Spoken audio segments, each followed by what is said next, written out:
In the unforgiving criminal underworld of Chicago, weakness is a death sentence, and a smile is a dangerously rare commodity. For Lorenzo Bianchi, the undisputed head of the city's most feared syndicate, his face had been a mask of stone for exactly 1,095 days. Not a smirk, not a grin. Nothing. Not since the night the streets ran red with the blood of the only woman he ever loved. He was a ghost, walking in a tailored Tom Ford suit, until a rainy Tuesday night at a high-stakes underground club.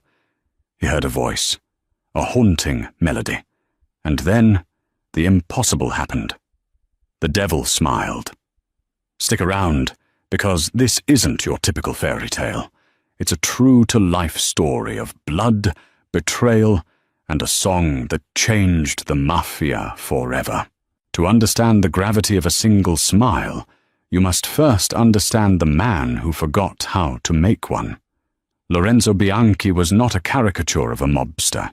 He was a refined, terrifyingly quiet businessman who operated in the shadows of Chicago's Gold Coast. He controlled the ports, a significant portion of the city's real estate development, and a sprawling network of underground gambling rings.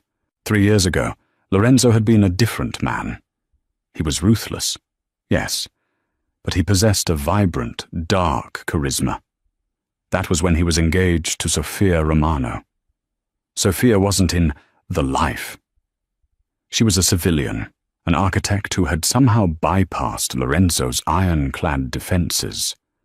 But in this world, love is a liability.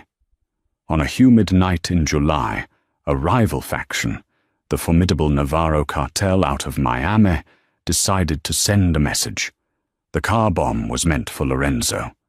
Instead, he had stepped back into the restaurant to grab Sophia's forgotten shawl. The blast shattered the windows of Michigan Avenue and took Sophia from him instantly. Since that night, Lorenzo hadn't just survived. He had become a machine. He systematically dismantled the Navarro operation, leaving a trail of bodies from Illinois to Florida. He secured his empire, but the cost was his humanity. For 3 years, his associates, even his loyal underboss, Matthew Rossi, had not seen his lips curve upward. His eyes, a chilling shade of pale hazel, held the warmth of a frozen lake. To work for Lorenzo Bianchi was to walk perpetually on a razor's edge. A wrong word, a nervous laugh, or a failure to deliver meant dealing with a man completely devoid of empathy. It was exactly the 3-year anniversary of Sophia's death. The atmosphere in Lorenzo's inner circle was suffocatingly tense. He had spent the morning visiting a private mausoleum in Graceland Cemetery, leaving no flowers, just standing in silence for an hour. By nightfall, he retreated to his prized front business, the Velvet Note, an exclusive, heavily guarded jazz and supper club tucked beneath an unremarkable office building in River North. The Velvet Note was where the city's elite mingled with its most dangerous. Politicians clinked crystal glasses of Macallan 25 with men who carried unregistered firearms in their bespoke suits. Lorenzo sat in his usual elevated VIP booth, shrouded in dim, amber lighting, nursing a glass of scotch. He was flanked by Matthew and 2 silent, heavily built enforcers. Down on the floor, the staff operated with military precision.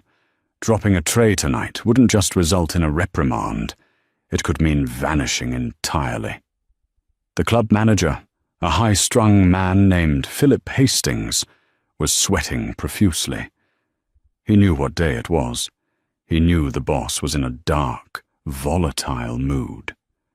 And to make matters worse, Philip was currently staring at a text message that was about to ruin everything.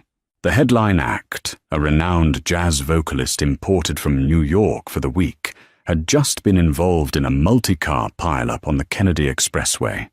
She wasn't dead, but she certainly wasn't singing tonight. "What do you mean she's in the ER?" Philip hissed into his phone, hiding in the kitchen corridor. "I have Lorenzo Bianchi sitting in booth 1. If the stage stays empty for more than 10 minutes, he'll have my head on a silver platter." As Philip spiraled into a panic attack, a waitress squeezed past him, carrying a stack of empty silver cloches. Her name was Sienna Holloway. Sienna Holloway was 24, chronically exhausted and drowning in debt. She had moved to Chicago from New Orleans 8 months ago, fleeing a messy past and trying to pay for her younger brother's staggering medical bills at Northwestern Memorial Hospital. She worked double shifts at the Velvet Note, keeping her head down, navigating the dangerous clientele with a practiced, invisible grace. She was strikingly beautiful, but she actively downplayed it. Her dark hair was always pulled back into a severe bun, and her standard-issue black dress and white apron hid her figure. She knew exactly what kind of men frequented this club, and she had no desire to catch their eye. "Philip, move," Sienna said gently, trying to get past the hyperventilating manager. "Table 4 needs their check." "We're dead," Philip muttered, dragging his hands down his face. "The band is playing instrumental filler. The boss is staring at the stage. He hates instrumental filler. He's going to ask where the singer is." Sienna paused.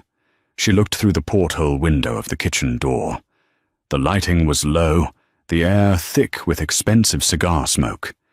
She could see the silhouette of Lorenzo Bianchi in the VIP booth. Even from this distance, the oppressive aura radiating from him was palpable. She knew the whispers about him. Everyone did. The man of ice, the grieving widower who drowned his sorrow in blood. "Put someone else up there," Sienna suggested, adjusting her tray. "Who?" Philip snapped, his voice cracking. "You want me to ask the bartender to sing Sinatra? It has to be a professional. It has to be perfect." Sienna bit the inside of her cheek. Back in New Orleans, before the medical bills, before the eviction notices, she hadn't just been a waitress. She had been the lead vocalist at a brassy, hole-in-the-wall jazz joint on Frenchman Street. She had a voice that could make grown men weep, a gritty, soulful alto that carried the weight of 100 lifetimes. She had stopped singing when she moved. The joy of it had been eclipsed by the raw need to survive. But she needed this job. If Philip got fired, or worse, if the club was shut down because Lorenzo Bianchi threw a grief-fueled tantrum, she wouldn't be able to pay for her brother's dialysis next week. "I'll do it," Sienna said quietly. Philip stared at her, as if she had just sprouted a second head. "You?" "Sienna, you carry plates." "I sing," she corrected, untying the knot of her white apron and tossing it onto a prep counter. "I need my job, Philip. You need a distraction. Let me go out there." "If you go out there and sound like a dying cat, he won't just fire us, Sienna. He'll—" "I won't," she interrupted, her voice hardening with a sudden, surprising authority.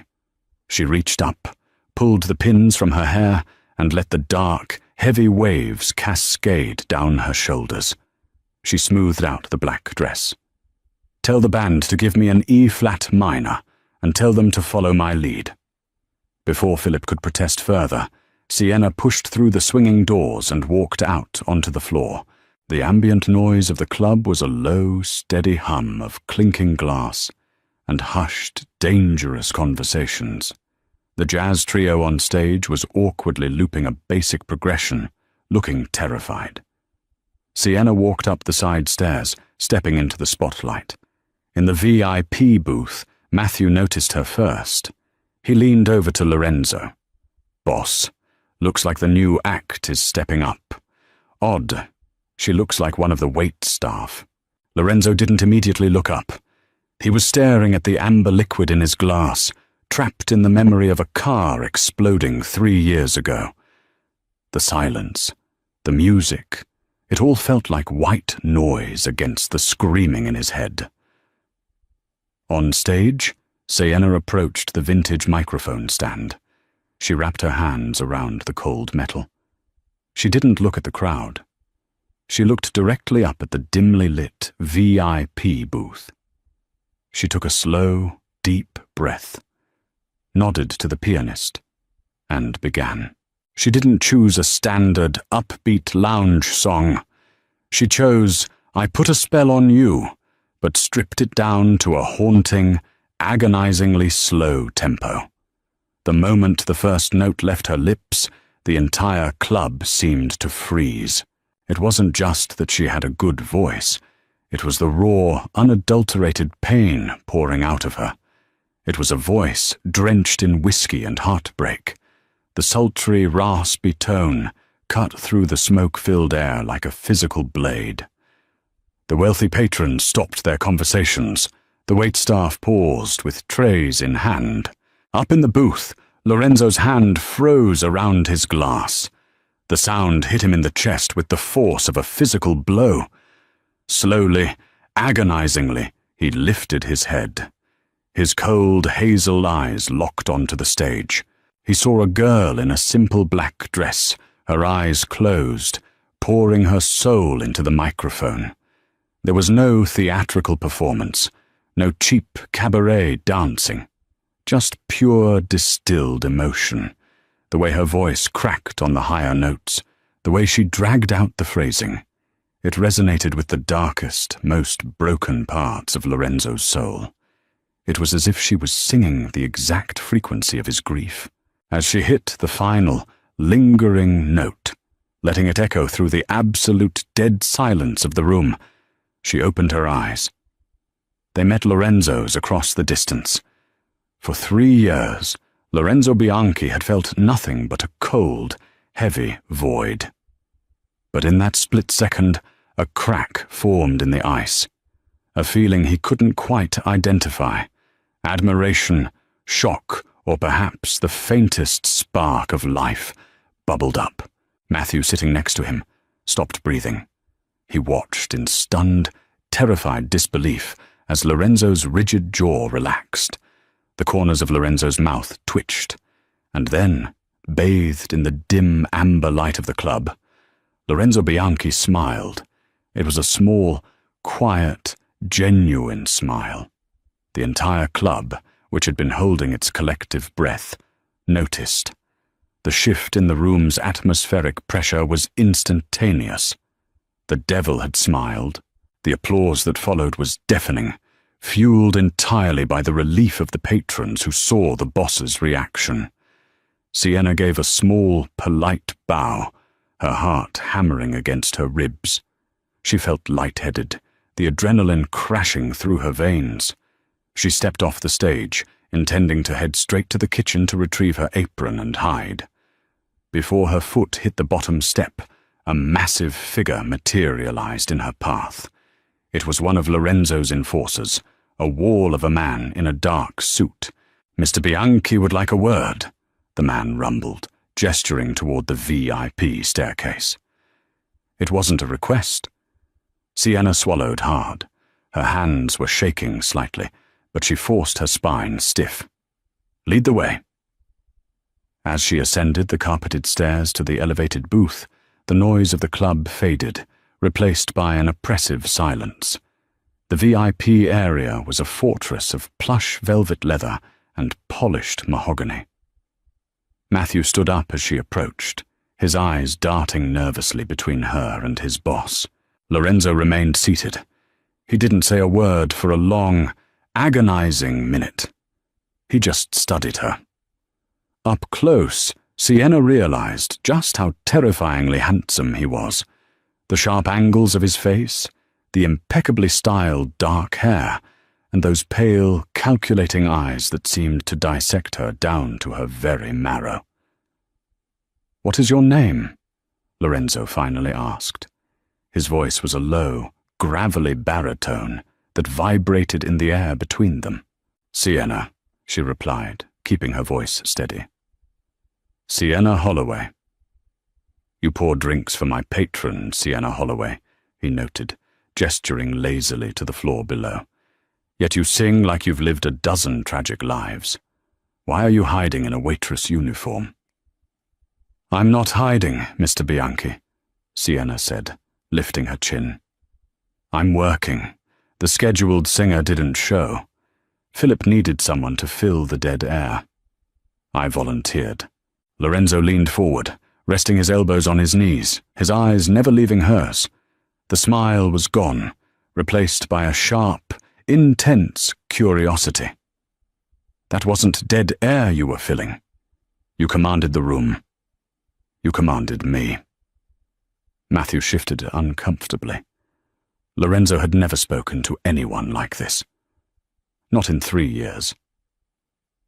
It was just a song, Sienna murmured, though she knew that was a lie. Nothing is just anything in my world, Lorenzo countered softly. You have a gift. I want you on that stage every night. You're done serving tables. From tomorrow, you are the exclusive resident vocalist of the Velvet Note. You will be paid 5 times what you make now, plus tips. Sienna's breath hitched. 5 times her salary. It was enough to cover the dialysis. It was enough to move her brother to a better facility. It was a lifeline thrown by the devil himself. I accept, she said, nodding slowly. Thank you. Don't thank me yet, Lorenzo said, leaning back into the shadows of the booth. You belong to this club now. That means you belong to me. Understand? Sienna nodded again, excusing herself and walking back down the stairs. Lorenzo watched her retreat, a strange, unfamiliar warmth flickering in his chest. For the first time in over 1,000 days, he wasn't thinking about Sophia. He was thinking about the girl with the sad eyes and the whiskey voice.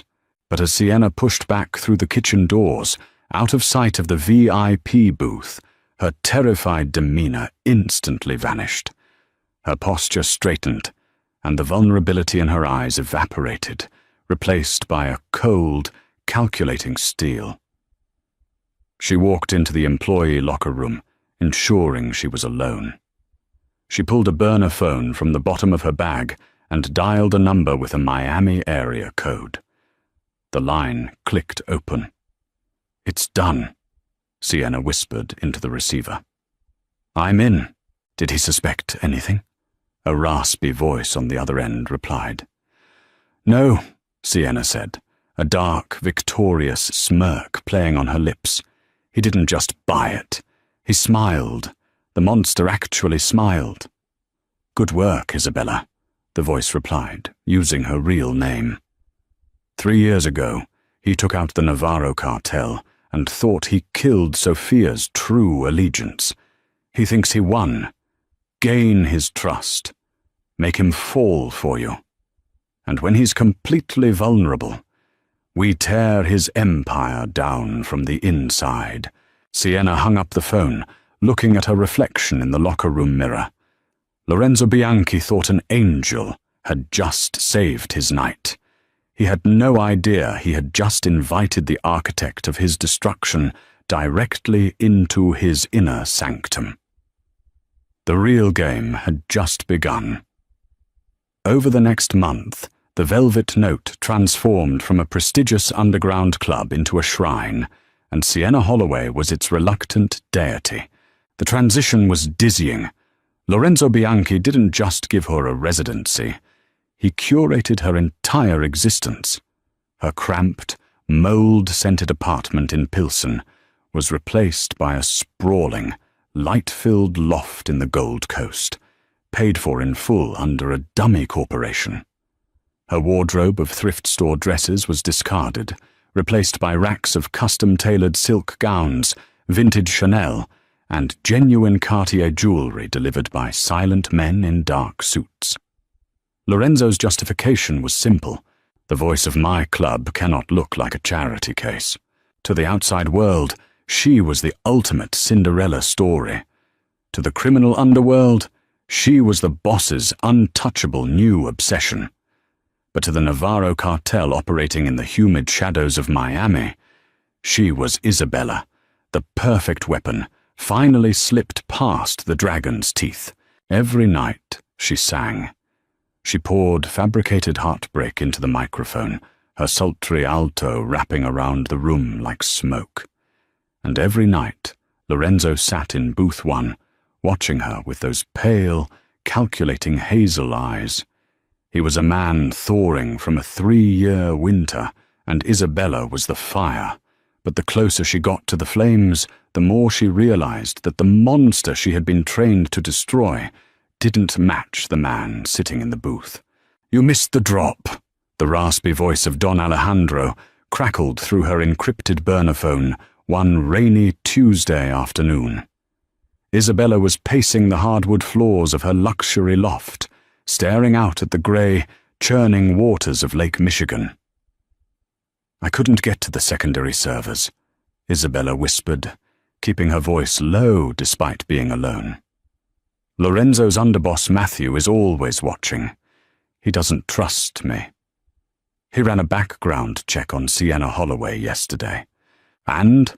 Alejandro demanded, the threat evident in his tone. "And it held up," Isabella replied smoothly.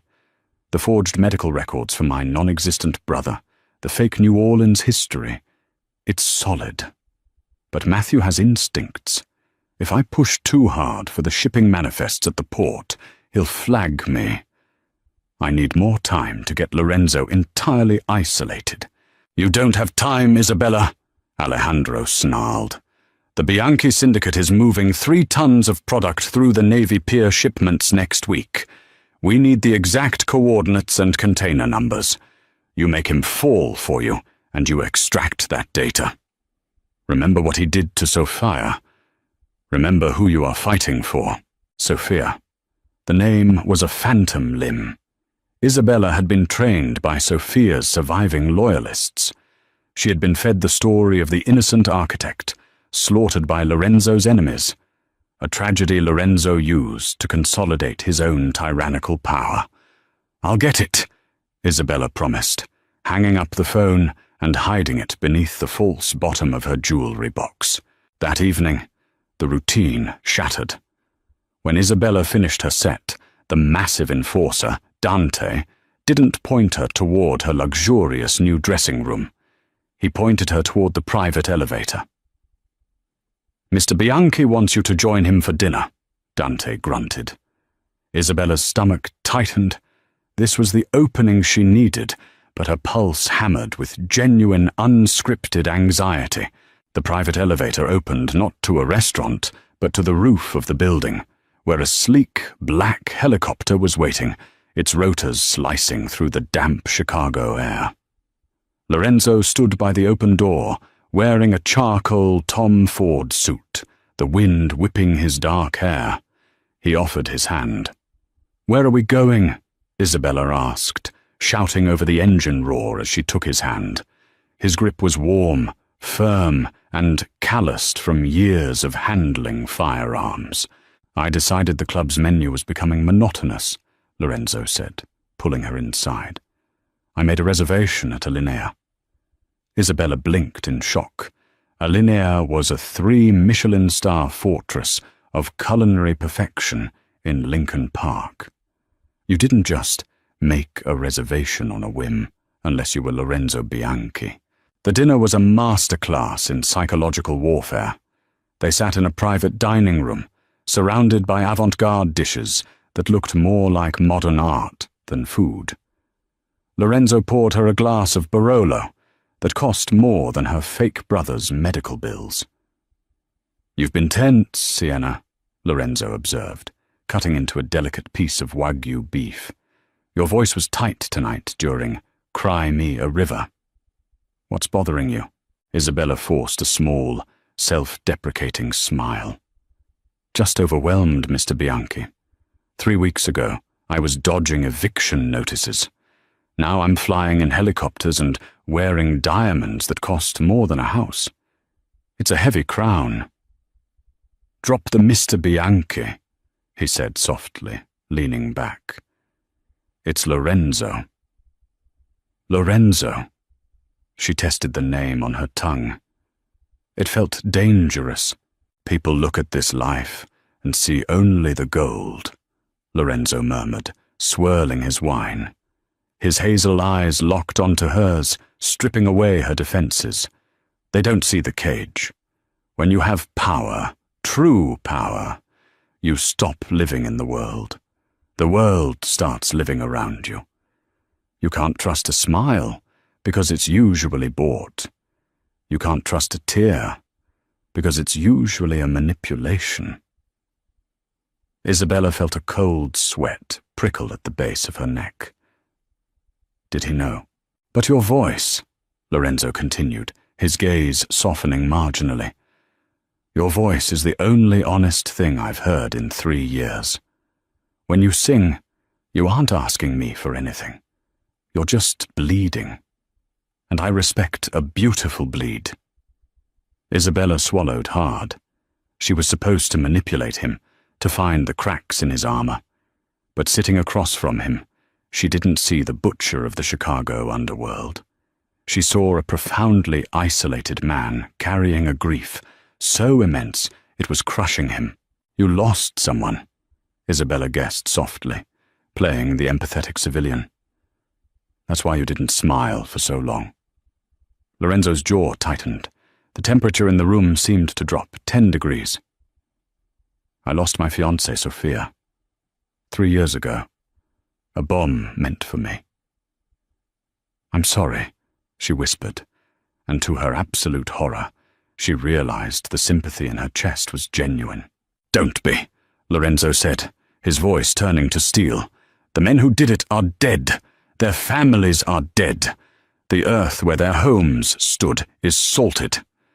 He looked at her, and the ruthless mob boss was back. That is the reality of my world, Sienna. It is cold, and it is absolute. Are you sure you want to be a part of it? Isabella looked directly into the eyes of her target. I don't think I have a choice anymore, Lorenzo. The opportunity to steal the shipping coordinates presented itself at the worst possible moment. The Continental Gala. Held in the opulent grand ballroom of the Palmer House Hilton, the gala was supposedly a charity fundraiser for Chicago's underprivileged youth. In reality, it was a summit.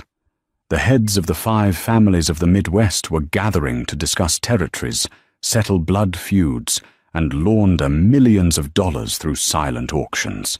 Lorenzo had insisted Isabella accompany him, not as entertainment, but as his date. She wore a breathtaking, backless emerald gown that clung to her curves like a second skin. Her dark hair was swept up in an elegant chignon, exposing the delicate line of her neck. When she stepped out of her bedroom in the loft, Lorenzo, waiting by the door, actually stopped breathing for a fraction of a second. You look, Lorenzo started, his voice uncharacteristically thick. He cleared his throat. You look dangerous, Sienna. I'll take that as a compliment, she murmured, accepting his offered arm. The ballroom was a sea of velvet, diamonds, and hidden malice. Isabella played her part perfectly. She smiled at the right mobsters, laughed at the terrible jokes of corrupt city aldermen, and kept a mental map of Lorenzo's security detail. Matthew was never more than 10 feet away, glaring daggers at her back. He hates me, Isabella whispered to Lorenzo as they waltzed across the marble dance floor to a live string quartet. Matthew is paid to hate everyone, Lorenzo replied smoothly, his hand resting warmly on the bare skin of her lower back. The touch sent involuntary shivers down her spine, a biological betrayal she fiercely tried to suppress. He thinks you're a distraction, and in my line of work, a distraction is a vulnerability. Am I? She asked, looking up into his eyes. A distraction? Lorenzo pulled her fractionally closer. You are a complication, Sienna. But for the first time in years, I don't mind things being complicated. As the waltz ended, Lorenzo was pulled aside by the head of the Detroit syndicate for a private conversation in the adjoining VIP parlor. Isabella was left near the ice sculptures, sipping a flute of champagne. This was it. She knew Lorenzo's encrypted smartphone, the one containing the master ledgers and the shipping coordinates, was in the breast pocket of his discarded suit jacket, draped over a chair near the VIP parlor entrance. Matthew was distracted, arguing with a bouncer near the main doors. Isabella slipped through the crowd like a ghost. She reached the chair. Her heart was beating a frantic rhythm against her ribs. She slid her hand beneath the silk lining of the jacket. Her fingers brushed the cold metal of the phone. She just needed 2 minutes to plug in the USB skimmer Alejandro had given her. Suddenly, the hair on the back of her arms stood up. It was an instinct drilled into her during her brutal training in Miami. A shift in the room's energy, the sudden absence of sound from a specific corner. Isabella turned her head. Up on the mezzanine level, cloaked in the shadows of the heavy velvet drapery, the moonlight caught the reflection of a matte black rifle barrel. It was pointed directly at the VIP parlor entrance, pointed exactly where Lorenzo was about to step out. In a fraction of a second, the conditioning of the cartel warred with a terrifying, alien emotion blossoming in her chest. If Lorenzo died right now, her mission was over. The cartel won. Sophia was avenged. She could disappear back into the night, but as Lorenzo stepped out of the parlor, laughing at something the Detroit boss had said, Isabella didn't see a target. She saw the man who had ordered her favorite flowers for her dressing room. She saw the man who had looked at her with such profound, broken reverence at her Linnea. She didn't think. She moved. "Lorenzo, get down!" Isabella screamed, her voice tearing through the genteel hum of the ballroom. She lunged forward, hitting him with her entire body weight, just as the suppressed crack of the rifle echoed through the hall. Chaos erupted. The bullet, intended for Lorenzo's skull, shattered the marble pillar inches from where he had just been standing, spraying razor-sharp stone shrapnel into the air. Lorenzo and Isabella crashed to the floor in a tangle of limbs and emerald silk. Instantly, the ballroom devolved into a war zone. Women screamed. Tables were flipped, and Lorenzo's enforcers drew their weapons, returning blind fire toward the mezzanine. "Are you hit?" Lorenzo roared, ignoring the gunfire, his hands frantically checking Isabella's body.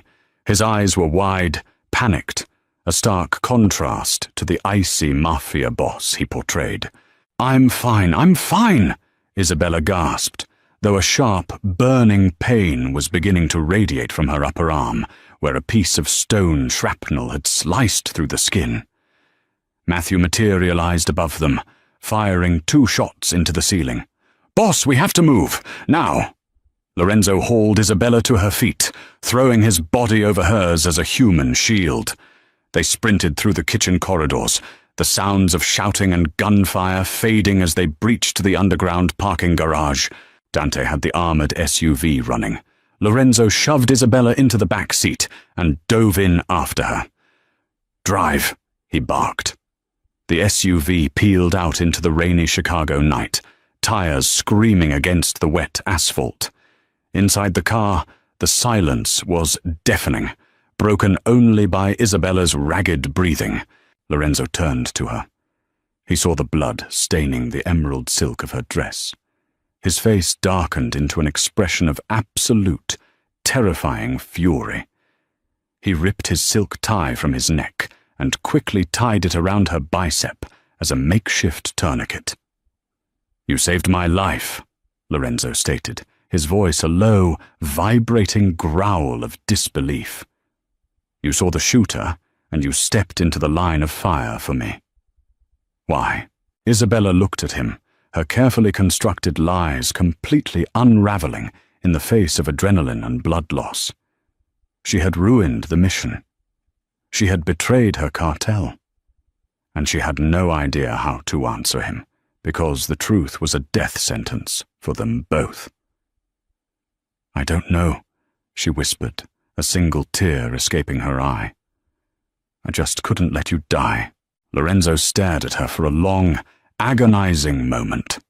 Then, with a sudden, desperate ferocity, he reached out, grabbed the nape of her neck, and pulled her lips to his. The kiss was not romantic.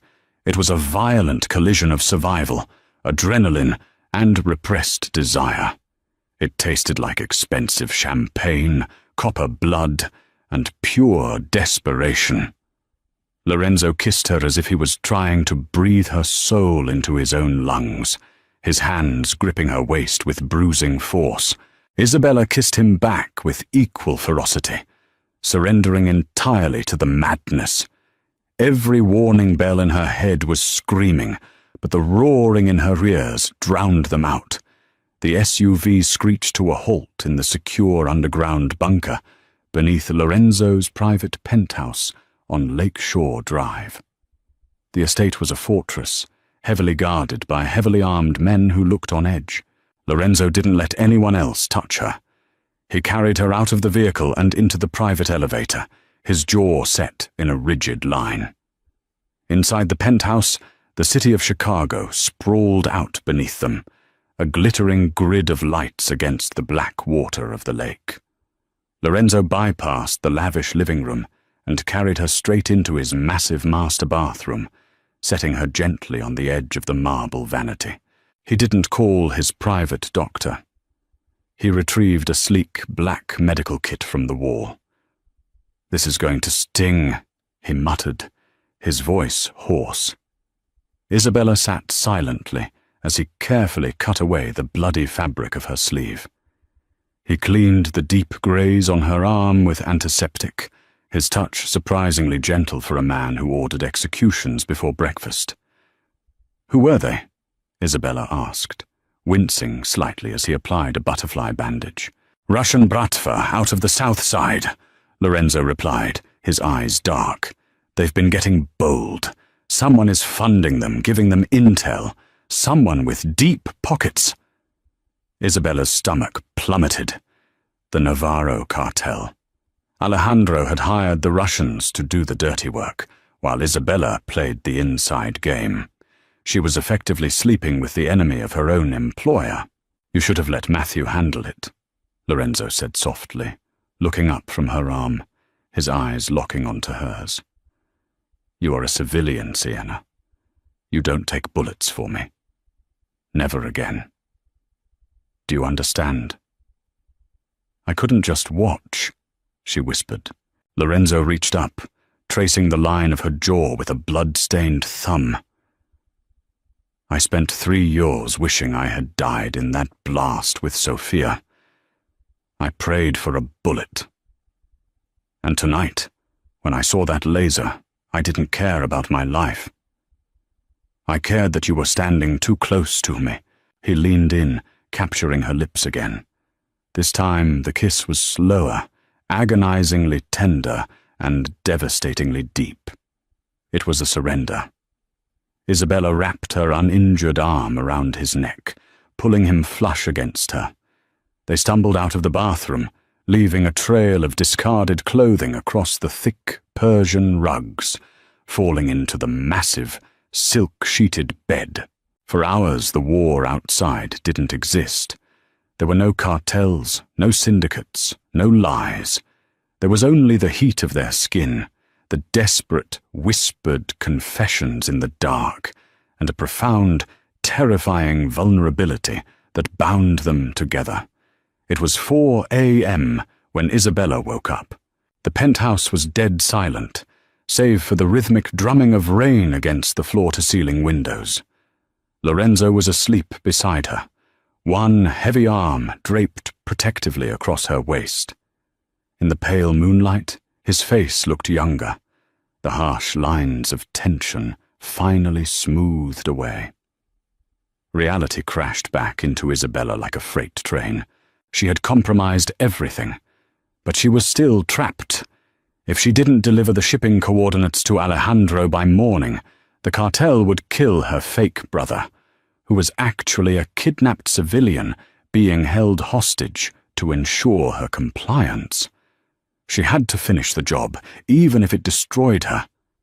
Carefully, agonizingly, she slid out from under Lorenzo's arm. She pulled on one of his discarded dress shirts, the silk cold against her bare skin, and crept out of the bedroom. She knew where he kept the master server. Matthew had let it slip weeks ago. It was in Lorenzo's private study, a room locked behind a biometric scanner. Isabella approached the heavy oak door of the study. She had prepared for this. She reached into her hidden garter belt, which she had discarded in the hallway, and retrieved a piece of transparent tape. Earlier in the evening, she had pressed Lorenzo's thumb onto her champagne flute. She had carefully lifted the print. She pressed the tape to the scanner. A green light flashed. The door clicked open. The study was dark, smelling of leather and aged scotch. She moved directly to the massive mahogany desk. She booted up the terminal, plugged in the USB skimmer, and typed in the bypass code Alejandro had provided. A progress bar appeared on the screen, quietly copying the syndicate's entire logistical network. While she waited, her eyes drifted to the corner of the room. Behind a false bookshelf, slightly ajar, was an old-fashioned, heavy steel safe. It wasn't electronic. It was mechanical. Curiosity, fueled by the adrenaline still coursing through her veins, drew her toward it. The door to the safe was unlocked, as if Lorenzo had been looking through it earlier that day and forgotten to spin the dial in his haste to leave for the gala. Isabella pulled the heavy steel door open. There was no money inside, no guns, just a single, thick, leather-bound dossier and a stack of photographs. Isabella picked up the top photograph. It was a picture of Lorenzo, looking hoarsely happy, with his arm wrapped around a stunning, blonde woman. Sophia. Isabella turned the photo over, but it wasn't the back of the photo that caught her attention. It was the official, stamped document lying beneath it. It was a bank ledger. From a private offshore account in the Cayman Islands, Isabella squinted in the dim light, reading the account holder's name. Sophia Romano. Her brow furrowed. Sophia was an architect. Why did she have millions of dollars in offshore accounts? She opened the thick leather dossier. It was an investigation report compiled by Matthew Rossi, dated 3 weeks after Sophia's death. Isabella began to read, scanning the heavily redacted lines. Suddenly, her breath caught in her throat. The room seemed to spin. Communications intercepted between subject, Sophia Romano, and the Navarro cartel leadership. Subject confirmed as a deep-cover operative inserted into Bianchi's inner circle. Wire transfer confirms subject received $5 million to provide the Navarro hitmen with Bianchi's exact itinerary on the night of the bombing. Isabella dropped the file. It hit the carpet with a dull thud. No, it couldn't be. She scrambled to pick up more papers, her eyes darting frantically across the text. The bomb that killed Sophia wasn't a tragic mistake. The bomb was planted by the Navarro cartel, orchestrated by Sophia herself, to kill Lorenzo. But Lorenzo had forgotten Sophia's shawl. Sophia had stayed in the car to wait. The timer had malfunctioned. Sophia had been blown up by her own trap. Isabella pressed a hand over her mouth to stifle a scream. Everything Alejandro had told her, everything her cartel had trained her to believe about Lorenzo, the monster who murdered an innocent woman, was a lie. Sophia was exactly what Isabella was right now. A rat. A honey trap sent by the Navarro cartel to tear down the Bianchi empire. Lorenzo hadn't gone on a rampage out of blind, psychopathic rage. He had gone to war because the woman he loved had sold him to his enemies. Beep! The computer monitor flashed green. The USB drive had finished downloading the coordinates.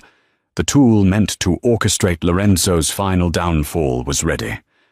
Isabella stared at the glowing flash drive. She was the second bullet fired by the Navarro cartel. She was supposed to finish the job Sophia had started. You aren't supposed to be in here. The voice, cold and devoid of any emotion, cut through the darkness like a guillotine. Isabella froze. She slowly turned around, standing in the doorway, fully dressed, holding a silenced 9mm pistol leveled directly at her chest, was Matthew Rossi. "I knew it," Matthew whispered, stepping into the room, his eyes burning with a vindictive, triumphant hatred. "I told him you were too good to be true. Step away from the desk, Isabella. Drop the drive, Isabella, or I swear to God I will paint this mahogany desk with your brains." Matthew's voice didn't waver.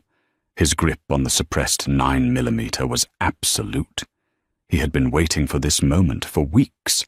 He had watched Lorenzo soften, watched the impenetrable ice around his boss melt for a woman Matthew intuitively knew was poison.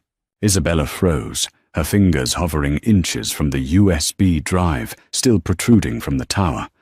Her heart hammered a frantic, desperate rhythm against her ribs.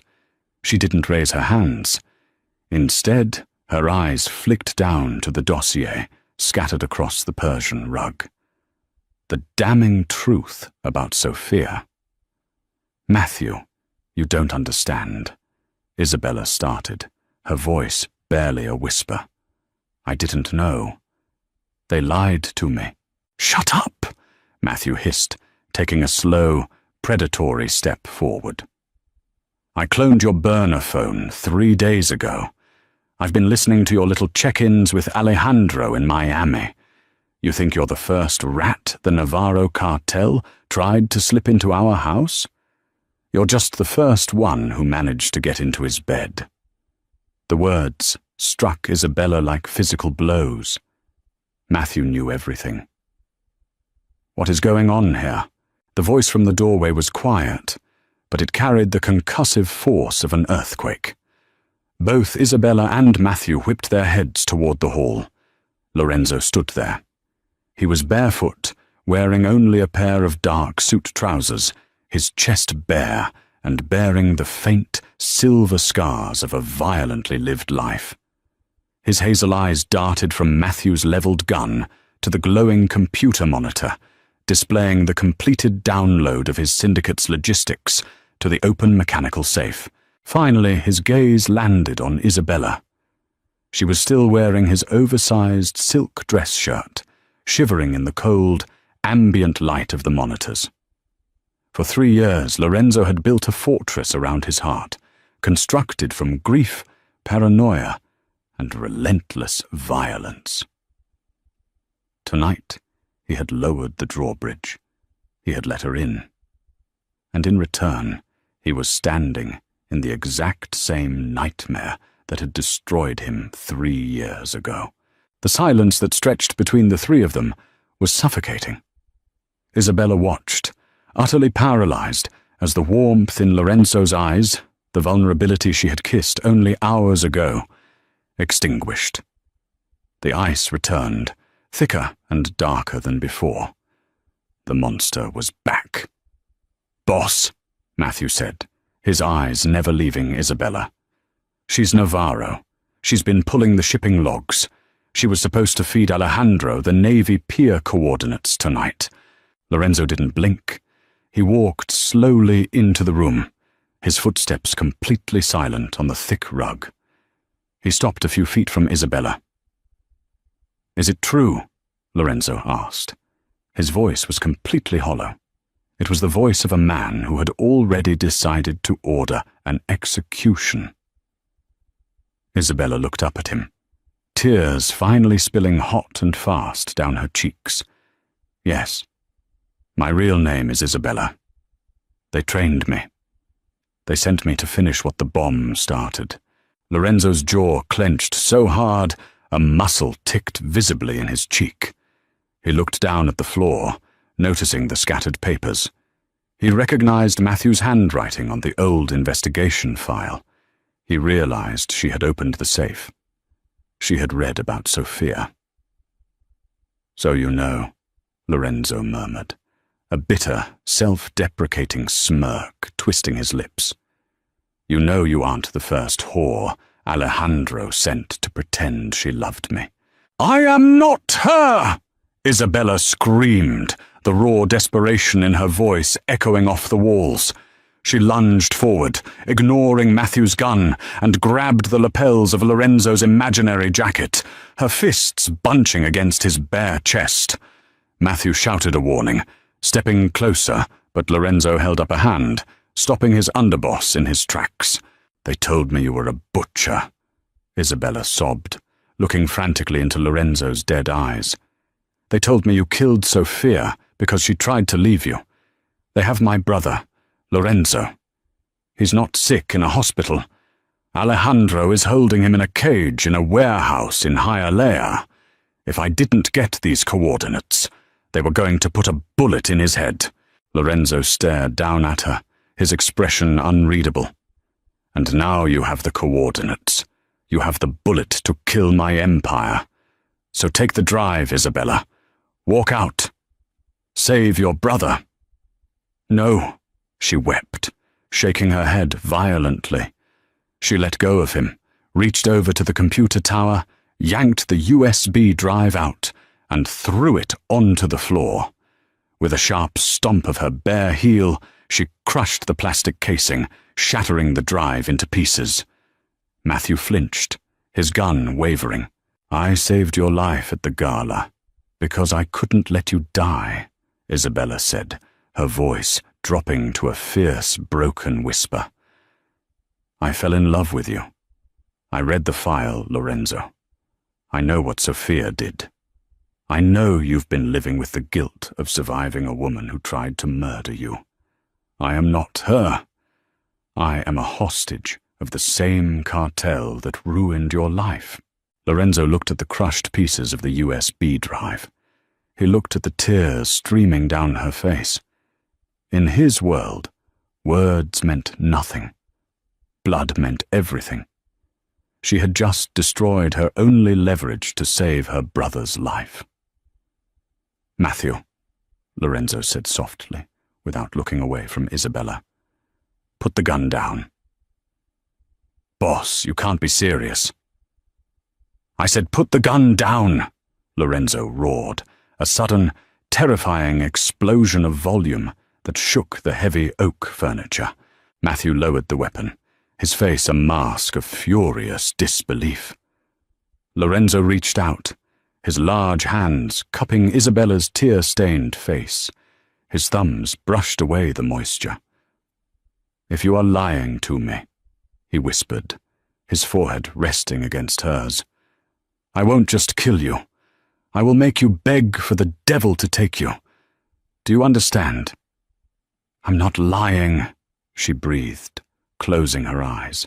"Then pick up your burner phone," Lorenzo commanded, stepping back, the cold tactician instantly taking control.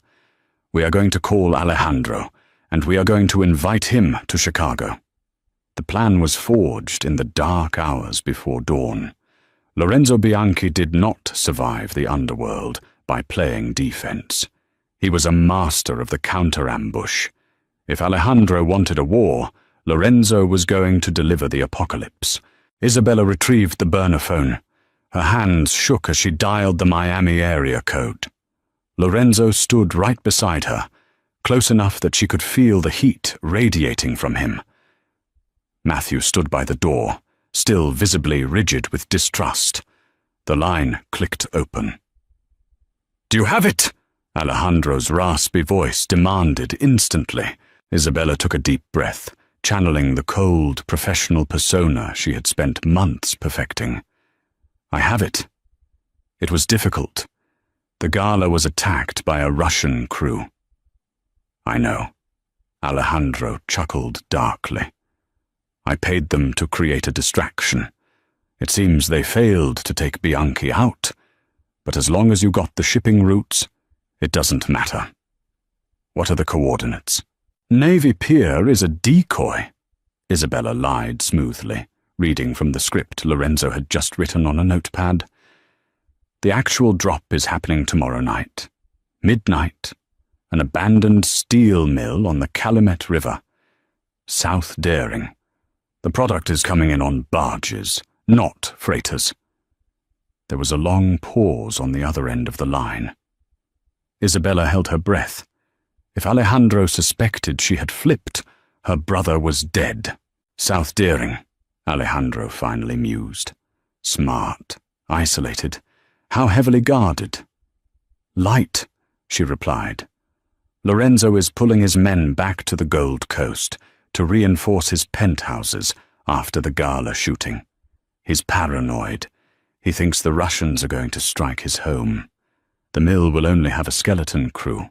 Excellent work, Isabella, Alejandro said, the greed practically dripping from his words. I'm flying up with a strike team. We'll take the product, burn the mill, and cripple the Bianchi syndicate permanently. When the job is done, your brother walks. Just make sure he's safe, Isabella said, her voice cracking with genuine emotion that perfectly sold the lie. She hung up the phone. He bought it, Lorenzo said, turning to Matthew. Mobilize everyone.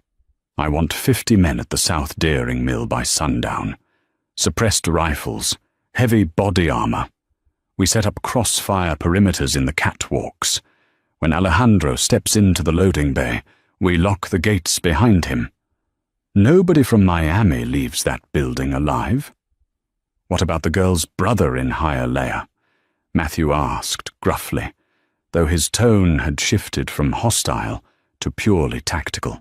Send Dante and our best extraction team on the private jet to Miami right now, Lorenzo ordered. Isabella will give them the address of the warehouse. If they breach it the second Alejandro walks into our trap here. Timing has to be perfectly synchronized. The next 20 hours were a blur of meticulous, brutal preparation. Isabella watched Lorenzo transform into a battlefield commander.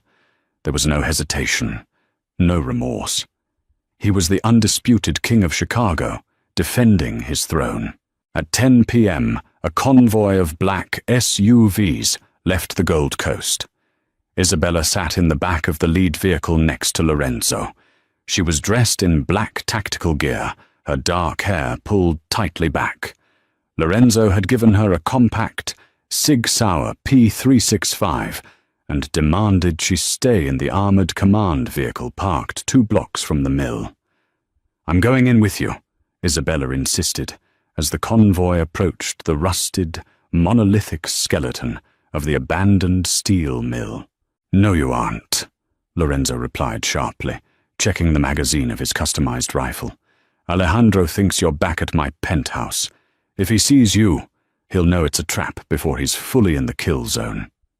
Lorenzo, if this goes wrong, it won't, he interrupted, leaning over and kissing her hard. It was a kiss of absolute possession. You gave me my life back last night, Isabella. Tonight, I give you yours. The SUVs parked in absolute silence. Lorenzo and his men vanished into the shadows of the industrial wasteland, blending into the rain and the darkness. Isabella was locked in the reinforced vehicle with a communications radio, left to listen to the ghosts of the city. Midnight approached.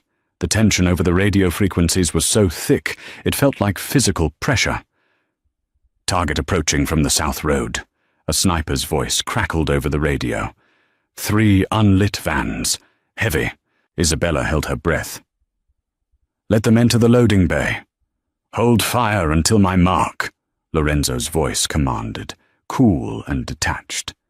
Inside the sprawling, cavernous interior of the steel mill, rain poured through holes in the rusted roof. Alejandro, flanked by 20 heavily armed cartel mercenaries, stepped out of the vans. They fanned out, tactical flashlights sweeping the empty concrete floors. Where is the product? Alejandro shouted, his voice echoing off the decaying walls. High above them, Hidden in the pitch-black catwalks, Lorenzo Bianchi looked down through his night vision scope. The crosshairs rested squarely on the chest of the man who had ordered the bombing 3 years ago. The man who had manipulated Sophia. The man who had tried to turn Isabella into a weapon. "Alejandro!" Lorenzo's voice boomed over a rigged PA system, echoing like the voice of a vengeful god. Alejandro froze, whipping his gun upward toward the darkness. His mercenaries formed a defensive circle, panicked. "You should have stayed in Miami," Lorenzo said. "Mark!" The world erupted in fire. The ambush was merciless. From all 4 sides of the catwalks, the Bianchi syndicate unleashed a devastating barrage of crossfire. The cartel mercenaries didn't stand a chance. They were caught in an inescapable kill box. The deafening roar of automatic weapons chewed through concrete and flesh. Within 45 seconds, half of Alejandro's men were dead on the floor.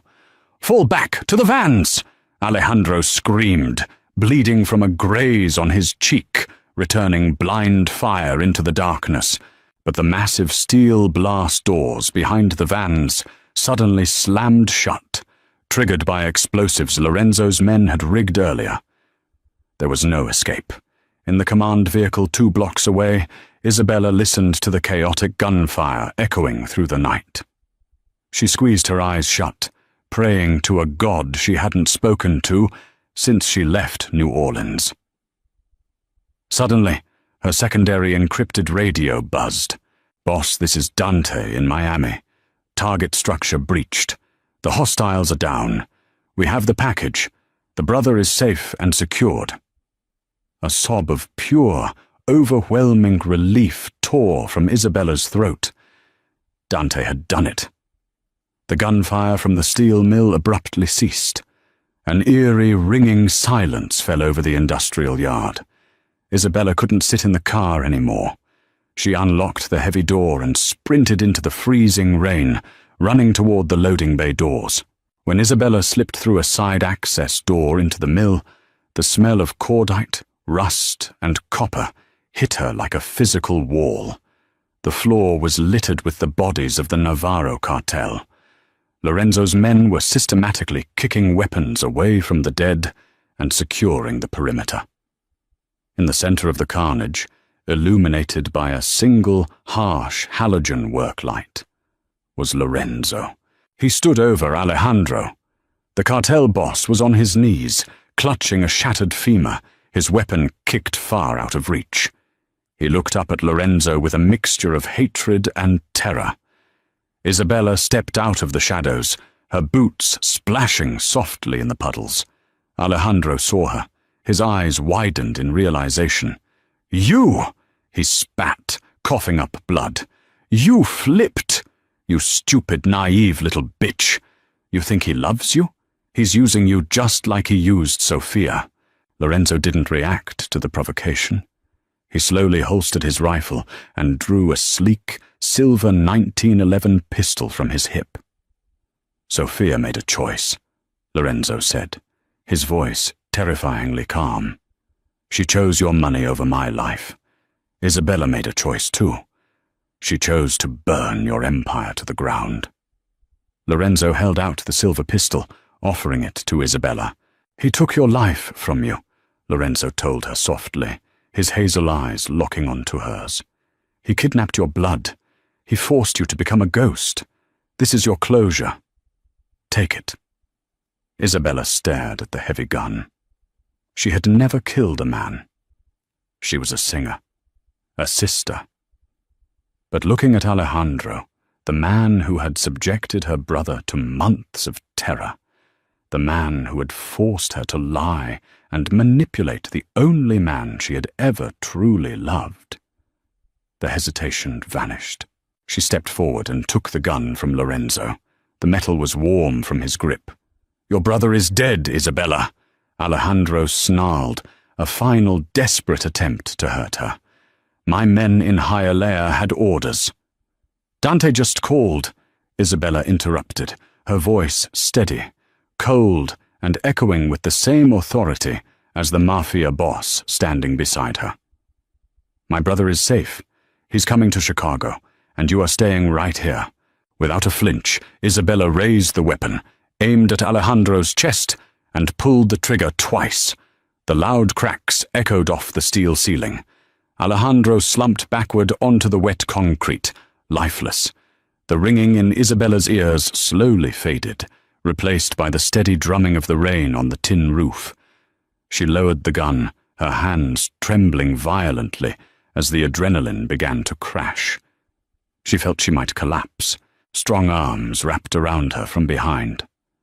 Lorenzo pulled her back against his chest, burying his face in the crook of her neck. He didn't say a word. He didn't need to.